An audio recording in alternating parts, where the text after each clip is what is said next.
Juste après le problème de Covid-19,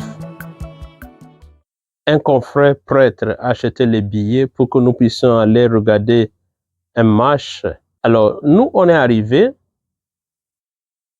au portail, il y avait du monde parce qu'il fallait présenter les billets avant d'entrer. Nous, on est entré maintenant dans la concession même.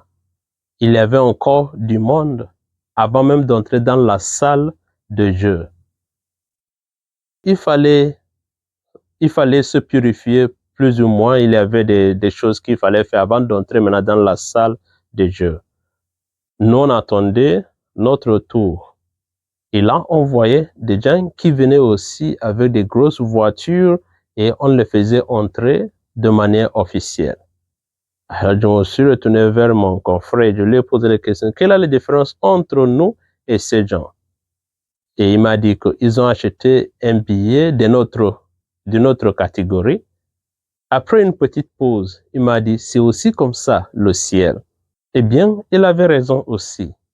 Vous savez, pour comprendre très bien ce que nous faisons aujourd'hui, il faudrait d'abord comprendre les trois catégories de l'Église, telles que l'Église catholique nous l'enseigne. Nous avons d'abord l'Église triomphante, c'est-à-dire nos frères et sœurs qui sont déjà auprès de Dieu, qui sont déjà au ciel. Nous avons aussi l'Église militante, c'est-à-dire moi et vous, nous luttons encore pour réussir, pour garder notre place au ciel. Et il y a aussi l'Église souffrante, nos frères et sœurs qui sont encore au purgatoire. Et je sais que la question qui vient dans notre cœur, c'est où dans l'Écriture sainte? Eh bien, je blaguais avec quelqu'un et je lui ai dit, quand on composait la Bible, on se posait les questions, est-ce que ce livre se conformait à la tradition?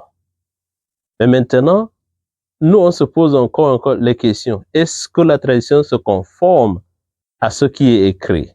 Mais quel que soit le cas, nous savons que la Bible catholique a 73 livres, alors que la Bible protestante en a 66.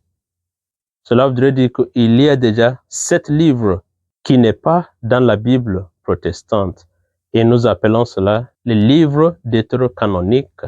Et parmi ces 7 livres se trouvent les premiers et les deuxièmes Maccabées. La fondation de la doctrine du purgatoire se trouve dans le deuxième livre des Maccabées, chapitre 12, versets 43 à 46, où Judas Maccabée avait demandé à ce qu'il y ait des offrandes présentées à Dieu pour les soldats qui sont tombés au front, qui ont péché contre Dieu. Maintenant, que le purgatoire soit un lieu, que cela soit un état, c'est pas ça le problème. Mais c'est là que revient l'histoire que j'ai racontée au début. L'église militante, c'est comme nous, en dehors de la concession. On est en train de lutter, travailler pour acheter les billets, pour pouvoir traverser le portail. Le moment où on traverse le portail, on est maintenant dans la concession. Ça veut dire que digne d'entrer dans la salle de Dieu. Mais il y a encore quelque chose qui nous empêche. Il fallait maintenant se purifier parce qu'on sortait du Covid-19. C'est l'état des âmes au purgatoire. Le ciel, c'est comme la salle de jeu où il y a beaucoup de gens là-bas, il y a les jeux qui se passent. C'est là notre destination. Nous voulons entrer dans cette salle.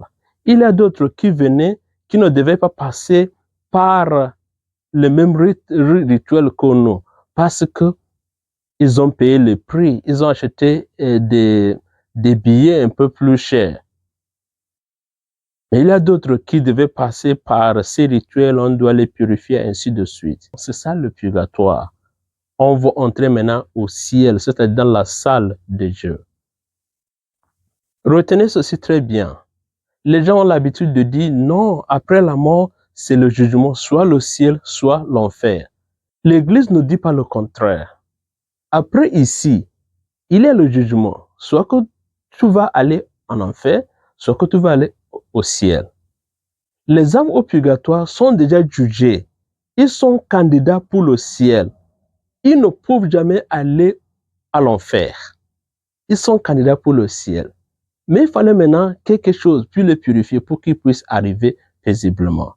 C'est pour cela que nous disons que nous sommes tous les mêmes choses. Nous sommes des frères et sœurs. Nous sommes les mêmes églises. Nous sommes tous des saints. Quand l'Église dit qu'il faut prier pour les frères et sœurs défunts, l'Église ne dit pas qu'il faut prier pour les âmes à l'enfer. Non. Parce que nous ne prions pas pour ces gens-là. C'est déjà fini. C'est la deuxième mort. Nous ne prions pas pour les saints qui sont déjà au ciel avec Dieu. Non. Nous prions plutôt pour nos frères et sœurs destinés au ciel, mais qui sont encore en route. Nous prions que le Seigneur ait pitié d'eux. Ait pitié dans quel sens? Que lui diminue leurs punitions pour qu'il les accueille aussitôt possible. Bien-aimés dans le Seigneur, la célébration d'aujourd'hui n'est pas pour défendre la doctrine de purgatoire, mais c'est plutôt pour nous inviter à prier pour ces âmes. Prier pour nos frères et sœurs défunts relève de la charité fraternelle. Et en priant pour eux, nous nous posons aussi des questions. Aujourd'hui, c'est pour eux, demain, ça sera pour nous. Comment est-ce que nous allons nous présenter devant Dieu? Comment est-ce que nous nous préparons pour notre jugement? On dit très souvent que l'expérience est la meilleure enseignante. Mais il faut d'abord se retrouver avant d'apprendre de votre expérience. Donc, il y a des expériences qui nous emportent. La mort, on est un exemple très concret. Donc, il ne faut pas d'abord mourir pour avoir l'expérience, pour te corriger, parce qu'on meurt une fois, on ne revient pas. Donc, il faut apprendre de l'expérience des autres. Il faut se préparer d'avance.